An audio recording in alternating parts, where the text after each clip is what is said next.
لبيك يا حسين لبيك يا حسين لبيك يا حسين मौलाना सलाम का जो है ना गुम्बद का जो आलम जो है तब्दील हो रहा है।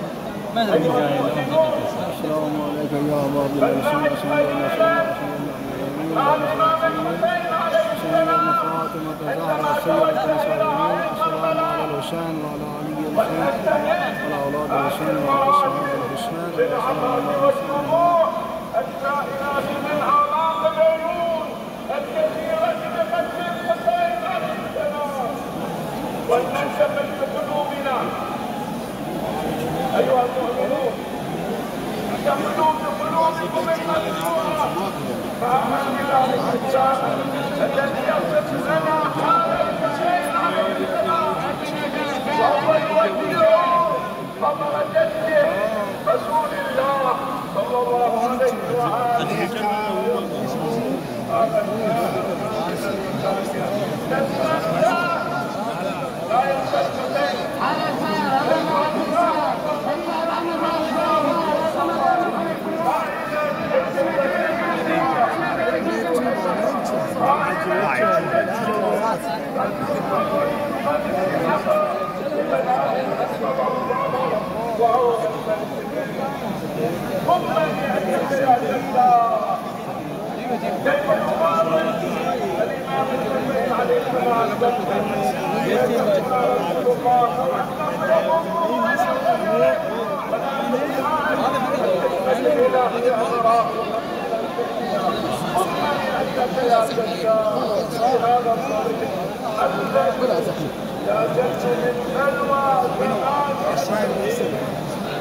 أيها الأخوة المؤمنون فعلى من داخل الأمر دماء ونحيل ونداء للنداء يا حبيبي يا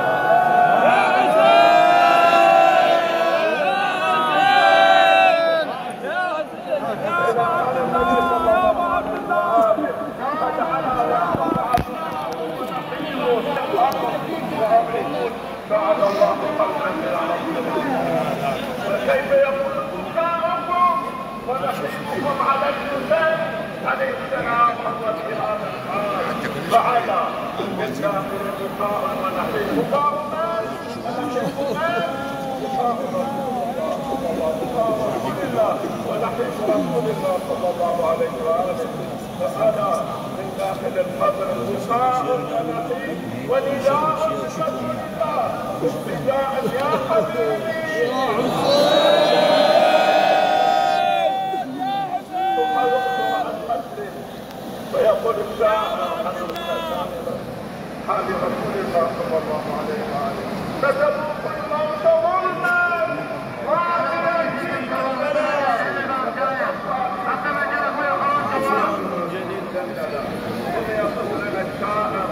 كيف تضبط الحسين بلسان الحال عن رسول الله صلى الله عليه واله يقول الشاعر وكأني بلهيب العصر شمال فجعل صدر الأطفال بالسيف يحط الوجبين على البال على الروضات لبيك يا حسين لبيك يا حسين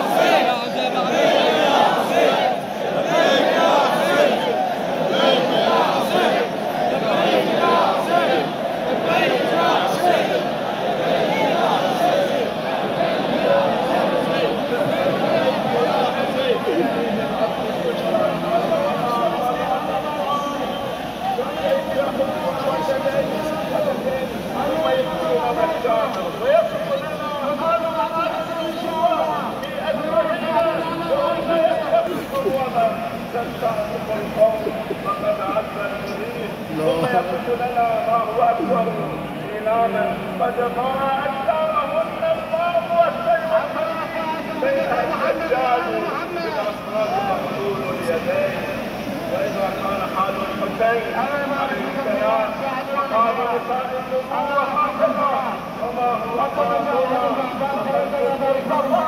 صلى الله عليه واله جعلوا بالبكاء والنحيس ما هو واجب العبد الرحيم في موطن الاحزاب يقول الشاعر من الواجب عينا مثل الزرقاء للاسى والشحاب النوم وردا ثم قبح ومتى والشحاب القلب احزانا تذيب الانفس وقليل تطلب الارواح في ملك الحسين. هذا ما كان من العبره. اما ما تذكره الحسنات من زمان عليه السلام اننا اقتصد من اجل ان نبقى الصلاه عمودا لديننا والتزامنا في حياتنا وتنفيذنا للظروف وخصوصنا في والشباب منهم. ثم نختم حديثنا هذا بما ورد عن الامام الصادق عليه السلام في وصف المحب الحقيقي والشيعي المصري.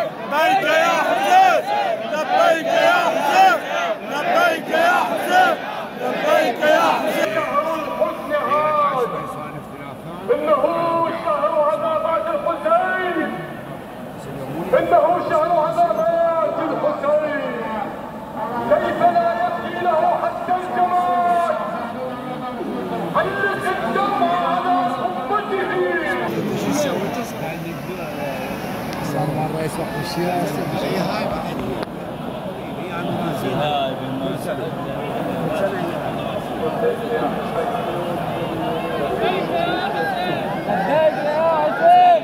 لبيك يا حسين، لبيك يا حسين، لبيك يا حسين، لبيك يا حسين. فإنها من تقوى القلوب. صدق الله العلي العظيم. الحمد لله رب العالمين والصلاة والسلام صلى الله عليه وآله نفسه.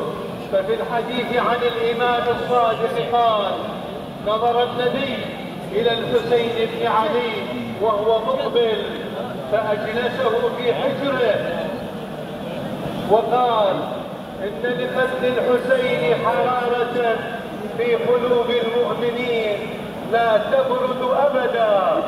ثم قال: بأبي قتيل كل عبرة. قيل: وما قتيل كل عبرة يا ابن رسول الله؟ قال: لا يذكره مؤمن إلا بكى. وعن الإمام الرضا علي عليه الصلاة والسلام قال: يا ابن شبيب، إن كنت باكيا لشيء فابكي للحسين بن علي فإنه ذبح كما يمسح الكاس.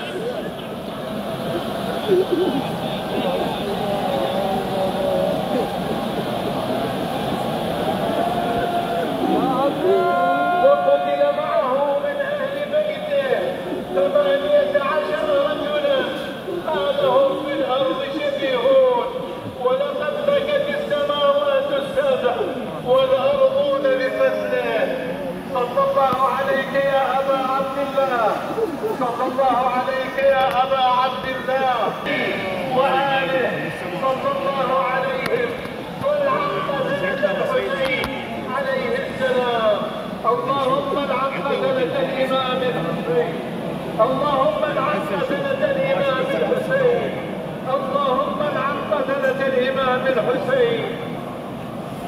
يا ابن شبيب، لن يكون ولن يكون مصابا أشد منه أبدا. لقد ارتبطت عاشوراء بكل ما فيه مسالك الإخلاص والارتباط بالله تبارك وتعالى، وهذا ما تفتقده أو تتفاوت فيه أمثال عاشوراء من الوقائع بغض النظر عن حجمها وزمانها ومكانها. فالمسألة والأنامل تفتكر ما دام البيت الإلهية والحضرة والمقام قدسي، لأن رسالة نهضة الإمام الحسين عليه السلام كانت في سبيل الله خالصة واستنقاذا للعباد من الجهالة وحيرة الضلالة بعد انحراف السلطة الأموية وجعلها الدين في مهد التشويه والضياع. إن مسار الموقف والتضحية التي جسدها الإمام الحسين عليه السلام انطلقت بكونه هو المؤتمن على الدين والمخوف لانحرافه، فكان صلوات الله عليه وآله يقف بوجه مكان الانحراف بما يتناسب وجسامة الموقف وخطر البدع والحوادث، فقدم في سبيل دين الله كل ما عنده، ومصداق ذلك ما لبيك يا حسين، لبيك يا حسين، لبيك يا حسين، لبيك يا حسين. في رسالته لبني هاشم: أما بعد فإن من لحق بي استشهد، وملك الفرج والعافية والنصر. ولا يفوتنا في هذه المناسبة الأليمة أن نذكر محنة أهلنا في فلسطين العزيزة عموما وفي غزة خصوصا، وخير ما جاء في بيان مكتب الترجمة الأعلى آية الله العظمى السيد علي الحسيني في حقوقه المشروعة وإزالة الاحتلال عن أراضيه المكتسبة. لكل سيبقى صوت الحسين حيا يدفع باتجاه كرامة الإنسان والأمة. إذا ما التزمنا بشعار هيهات من الذلة، هيهات من الذلة، هيهات من الذلة، التزاما صادقا مخلصا في القلب واللسان والعمل. وعلينا أن نفهم بذلك التاريخ لأنه تاريخ حافل بالتضحيات من أجل الوطن والعقيدة، ولأن الحسين عليه السلام الساعة وفي كل ساعة وليا وحافظا وقائدا وناصرا ودليلا وعينا حتى نسكنه أرضك طوعا ونمتعه فيها طويلا برحمتك يا أرحم الراحمين. يا حسين، لبيك يا حسين، لبيك يا حسين، لبيك يا حسين، لبيك يا حسين، لبيك يا حسين، لبيك يا حسين، لبيك يا حسين، لبيك يا حسين، لبيك يا حسين. اسمع السلام.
يا